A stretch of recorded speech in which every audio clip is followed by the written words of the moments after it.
Here we have three velocity vectors that we want to add graphically. First, we need to choose a scale. I'm going to choose my scale to be 1 centimeter on my paper is going to represent 10 kilometers per hour of velocity. I'm going to say that north points that way.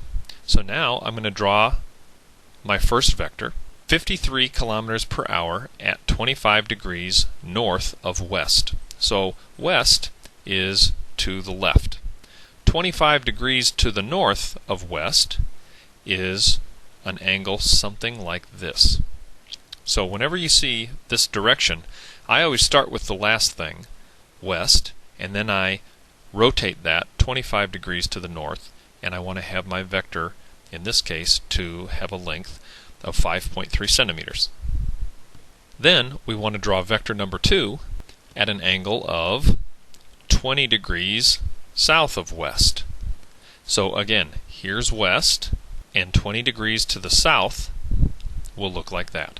Remember that when we add vectors, we add them tip to tail. So my second vector needs to start where my first one ended, 20 degrees south of west with a length of 3.2 centimeters. And finally, we want to draw the third vector. This one has an angle, we can see, of 25 degrees east of south. So south points straight down. 25 degrees to the east of that will be something like that. And the length of that vector, according to our scale, should be 4.5 centimeters. Now we draw the resultant by starting where we started and ending where we ended. We measure that line with our ruler, and I must have measured it to be about 6.6 centimeters because I've translated its length as 66 kilometers per hour.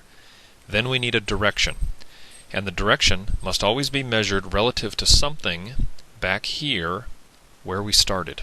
I'm going to measure this angle here, and it's clearly going to end with something like so many degrees south of west. And if I measure it, let's say I measure it to be 30 degrees, that's 30 degrees south of west. Let's add these displacement vectors. We need to choose a scale. In this case, I'm going to choose 1 centimeter is equal to 100 kilometers.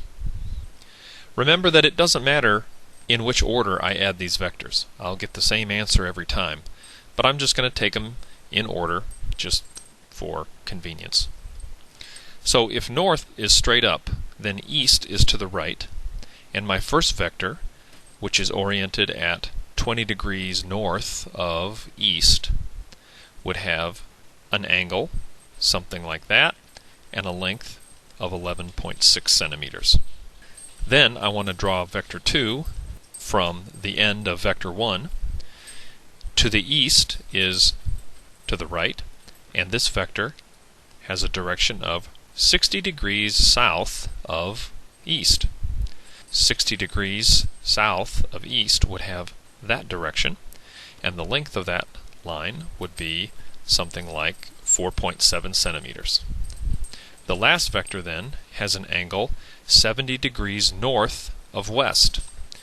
West is to the left.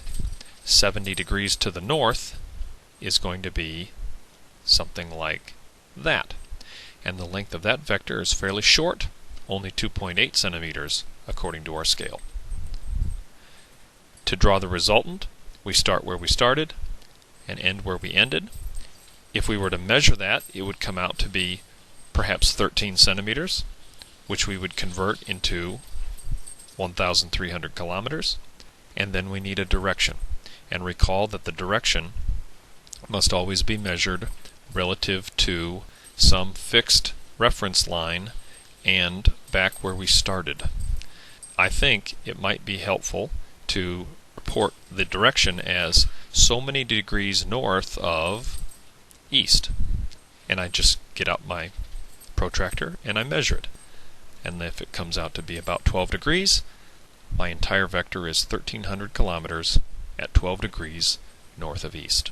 If I wanted to measure it relative to the north direction, then I would measure that angle, and I would report that as so many degrees east of north.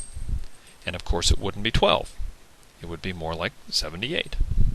As long as you report your direction back at the beginning of your process, it's okay. Often there are several angles that you could mention, but they are all the same.